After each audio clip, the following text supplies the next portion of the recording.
Good morning, everyone, and welcome to Unique Not Different with me, Shamla. We oftentimes hear that, disaster preparedness, and we take into consideration the vulnerable community. But as you know, prevention is better than cure.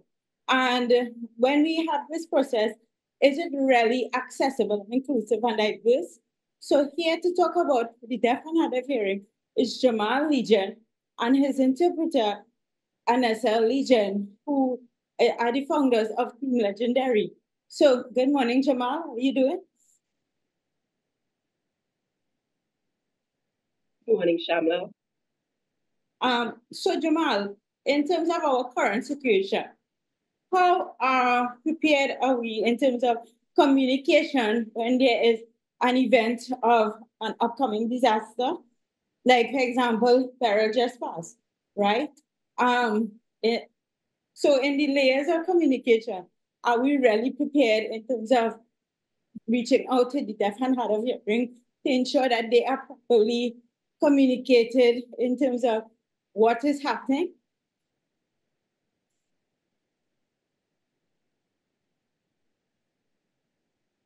Good morning again.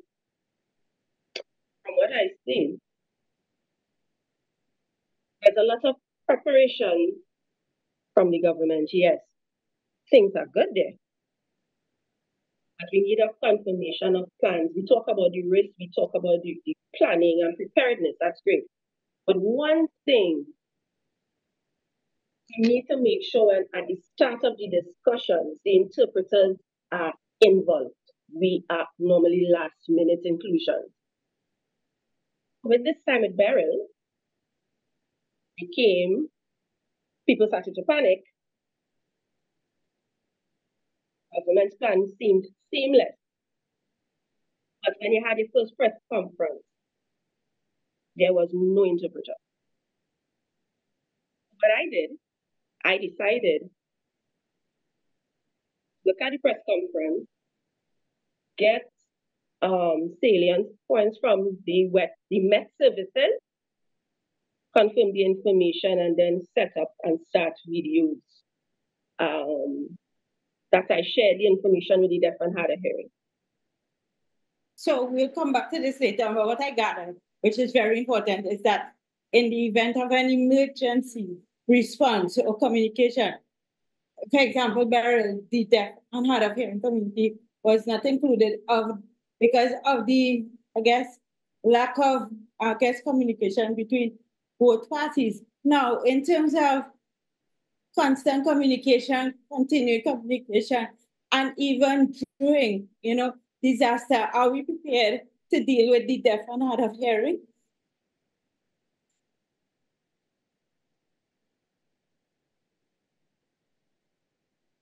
No, I don't think so. I don't think we're fully ready. What we need, and it's really important, that the deaf that are involved in especially those in the rural areas, it's more important. Because here's what, sometimes you have no connection in the event of a disaster. They'll have no Wi-Fi, they'll have no access to information. What we really need to do now, what we need to do in these disaster management areas in your regional corporations, so we need to start planning and thinking now. To start doing what we call mapping. Where do these people live? Where do persons with disability live in your area? Make sure you have that data. So eventually, if a disaster happens, you know where these persons are. So there will be no gap in in your support. So persons with disabilities would not be panicking, and those in the regional corporations would also not be panicking at that moment. I'm going to ask an obvious question, right? So that is pre-disaster. Now, during a disaster, in the event in need, an emergency response. For example, from the police service or FEMA or fire service and so on. Are there any level of communication established between parties in order to get that response?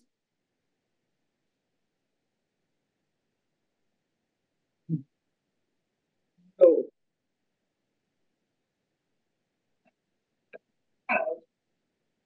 we have a group in the deaf community. We have Weekend Deaf Support Network.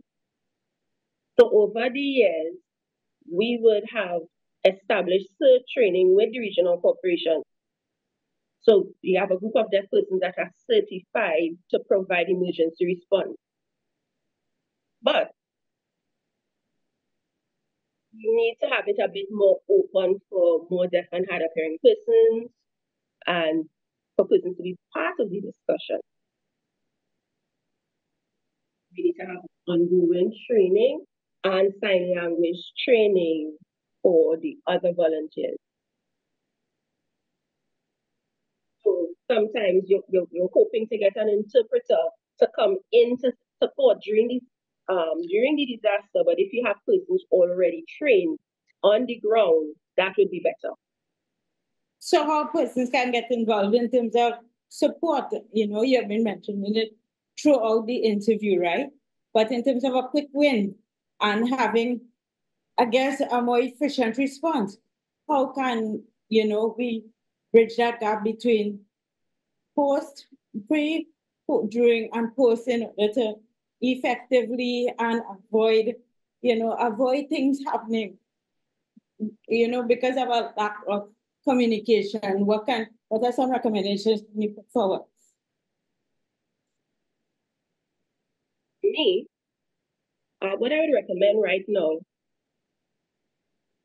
on after,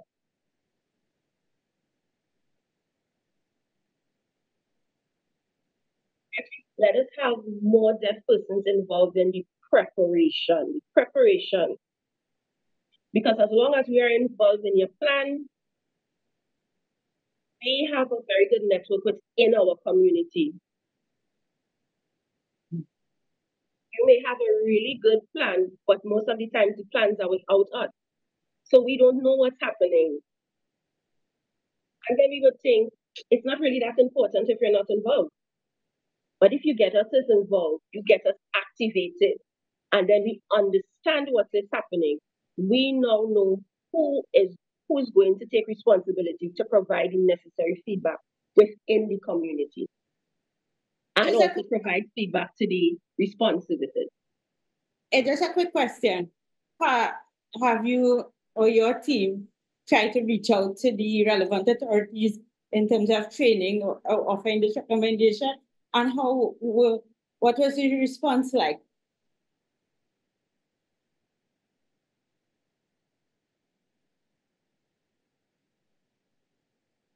Way before training, we can the support network. We have connected with the ODPM. And then, of course,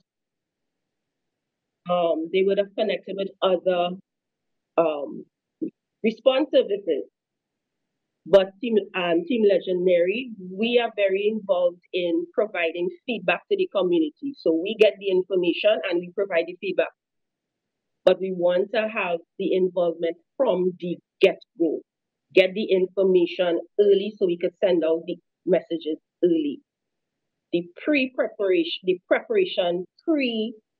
pre-event is very important for us to be activated and ready.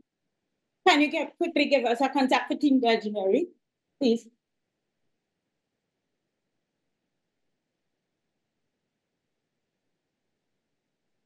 Legendary can be contacted by at 369 8020. Okay, perfect. Anessa and Jamal, I want to say thank you so much for coming and sharing this feedback with regards to communication in terms of disaster preparedness. We oftentimes take for granted that, we mentioning that we are equipped to deal with the deaf, hard of hearing, and other vulnerable persons in society, but are we really ready? So this was definitely effective feedback. So thank you so much, guys. With that being said, I want to thank you so much for tuning into this week's segment of Unique Not Different. As I always say, be good, do good. Bye, everyone.